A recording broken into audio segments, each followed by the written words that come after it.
She was careful, always locked her doors, always stayed alert. But all it took was one quiet night, one moment of hesitation, and someone found her. A strange woman appeared out of nowhere, claiming there was someone in her backseat. But as fear turned to confusion, the real horror began.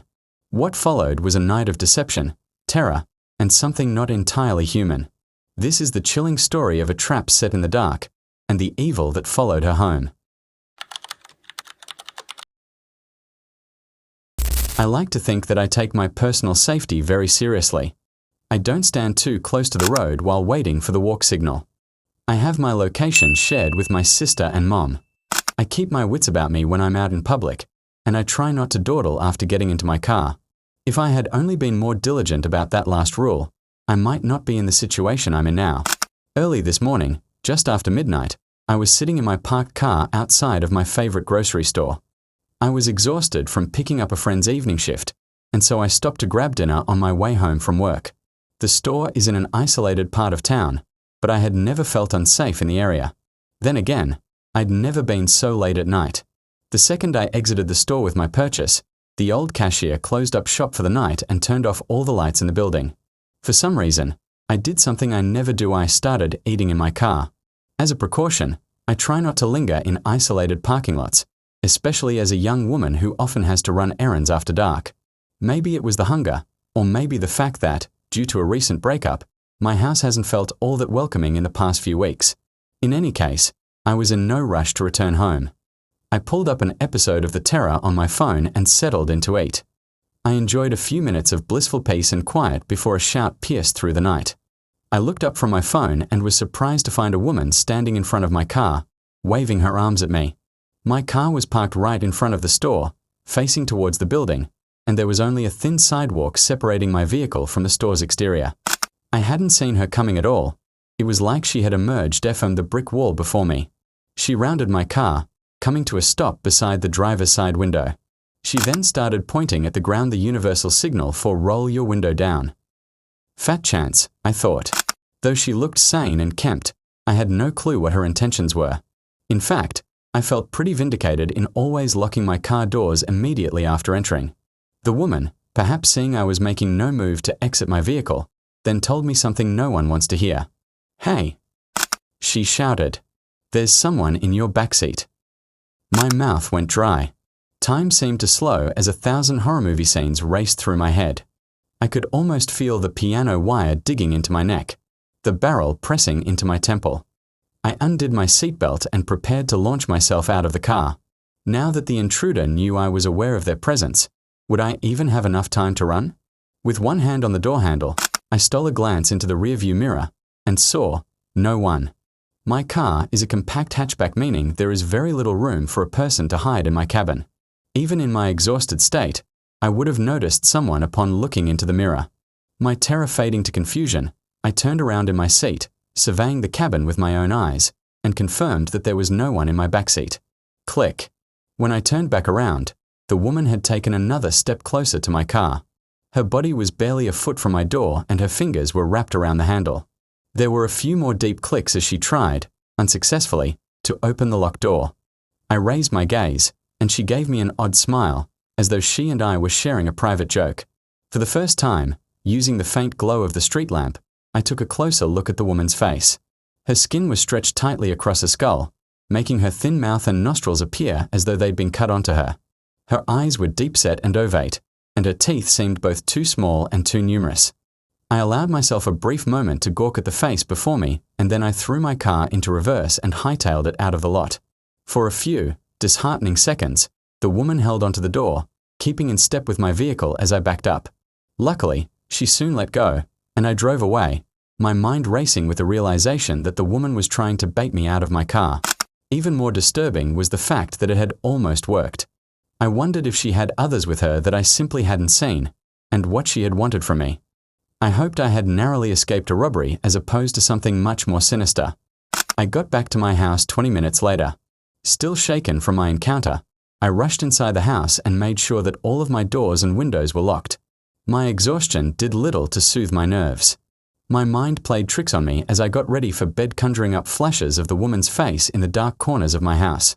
Once I finally fell asleep, my fears followed me from the waking world. I had a long, vivid nightmare, most of which I've either forgotten or is irrelevant to this account. All I know is that when I jolted awake some hours later, it was to the sound of a frantic banging on my front door. I sat up in bed, unsure if I was still dreaming or not. My alarm clock read 4:17. It was far too early for someone to be knocking on my door unless there was some kind of emergency, which, given the forcefulness of the knocks, there may have been. Slowly, I rose from my bed and inched towards the entryway. I had never before been in such a situation, and was at somewhat of a loss as to how to react.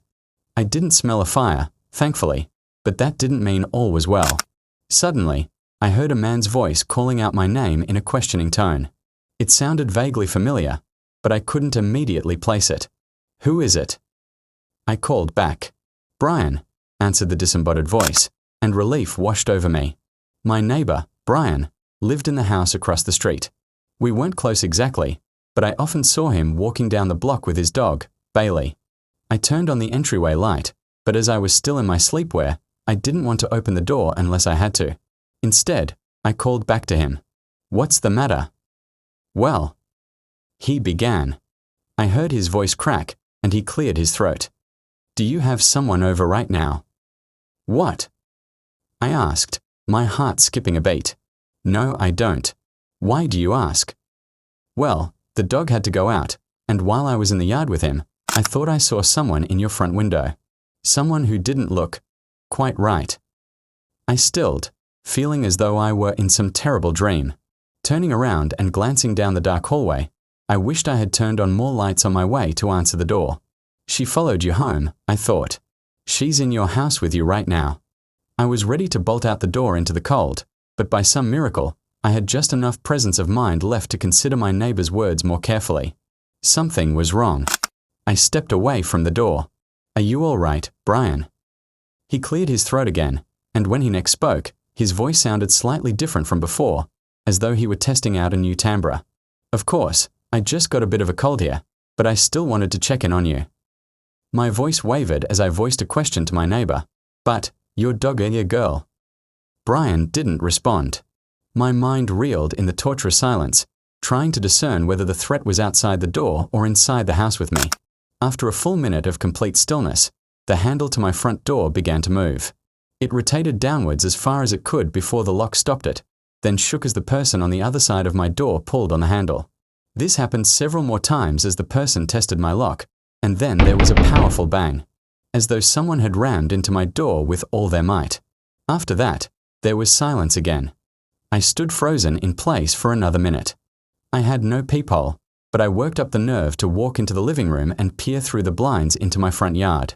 In the distance, walking down the street away from my house, was a figure. Although I couldn't see the face, something deep within me knew it was the same person who had tried to open my car door. I watched her walk away into the quiet night until she disappeared from my view. Needless to say, I didn't get much sleep for the rest of the night.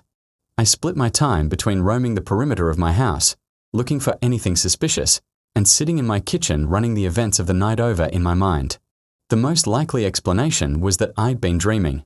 After all, I'd nearly been baited into opening my door to a potential criminal just hours before, so it made sense that I'd have a nightmare about a similar situation. Then again, I had never, in my entire life, had a dream so vivid. Maybe, somehow the woman really did follow me home. She easily could have stuck a tracker on my car, but how in the world did she know Brian's name, and how had she impersonated him so well? The sun is setting now. I haven't left the house all day. I've been too haunted by the idea of someone, or multiple someones, trying to draw me out into the open. No matter how many times I check the house, I still feel as though I catch glimpses of the woman in my periphery of her beady eyes and uncanny smile. I suppose I should try to get some sleep now, impossible as that seems at this point. I just needed to jot this down before I went to bed, in case A, anything happens to me, and B, you ever think about blindly trusting the warnings of a stranger.